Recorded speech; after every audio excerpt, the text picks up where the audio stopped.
Hey guys, this is Miss Jacobson. Today we're going to talk about how to write the rough draft of our personal narrative. Our lesson goals for today are: I will be able to write a personal narrative with a beginning, middle, and end, as well as all plot elements. I will be able to write a focused essay that describes one event or moment in time. Just as a review, some vocabulary. A personal narrative is a true story from your own life. A personal narrative should be about just one event or one moment in time with a beginning, a middle, and an end. So it shouldn't cover months or years. It should just cover one moment, one specific event. And it should be told from your point of view because it's your story from your life.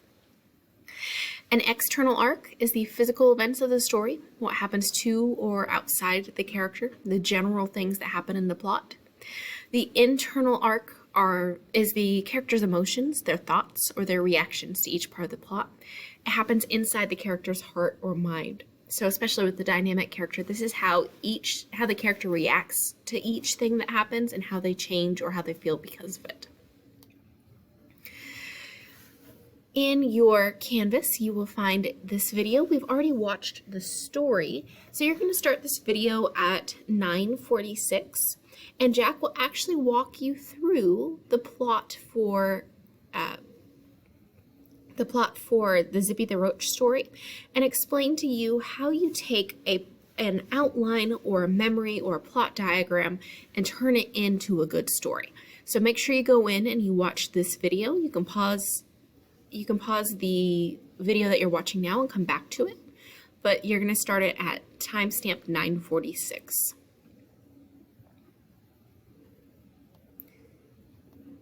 Okay, you still with me?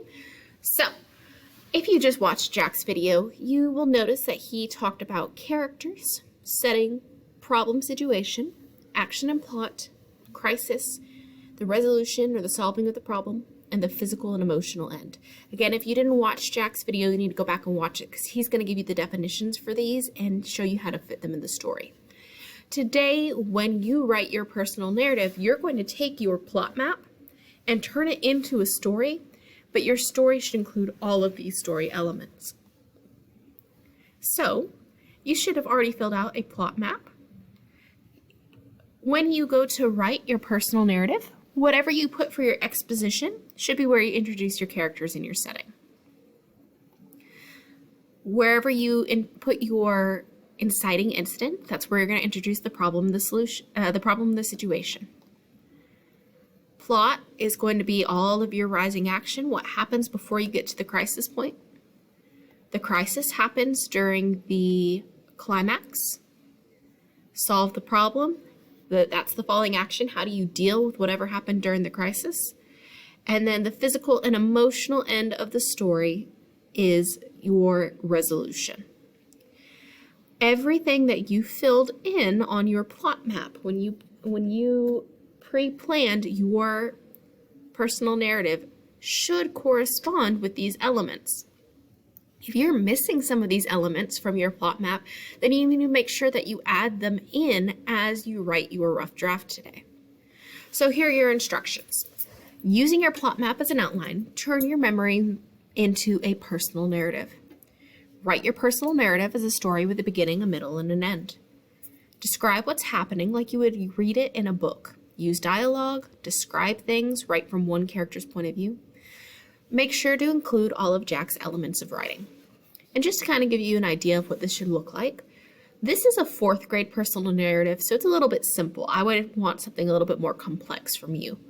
But it does show you a good example of a clear beginning, middle, and end.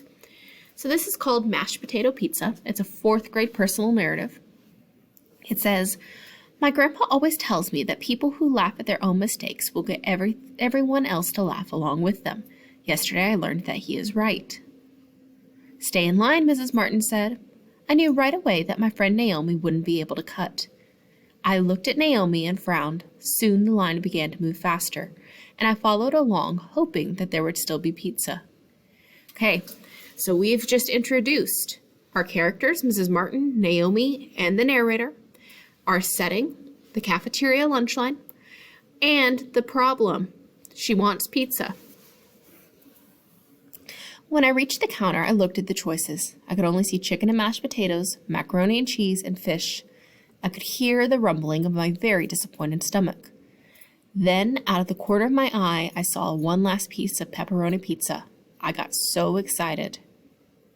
Okay, so again, this is shorter because it's a fourth grade narrative. It doesn't have 3 rising actions like you're supposed to have, but they do have, she gets to the counter, she doesn't see the food she wants, and her stomach starts rumbling. And that would be a rising action.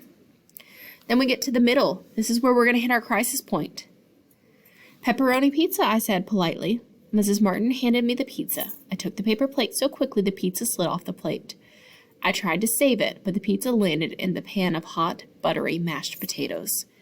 I could feel my face turning redder and redder. All I could hear was laughter from the kids in line. Okay, so that's our crisis point. She tries to get the pizza and it falls into the mashed potatoes. Now we got to see how she's going to deal with this problem. As I looked at the upside-down pizza, I heard Mrs. Martin's voice. Maria, would you like a side of mashed potatoes with your pizza? I looked up and I saw Naomi. She was laughing too. With a nervous smile, I said, of course. Mrs. Martin smiled, and if we stop right there, she is trying to deal with the problem. This is her falling action. She sees her friend is laughing, so she decides to smile and laugh along.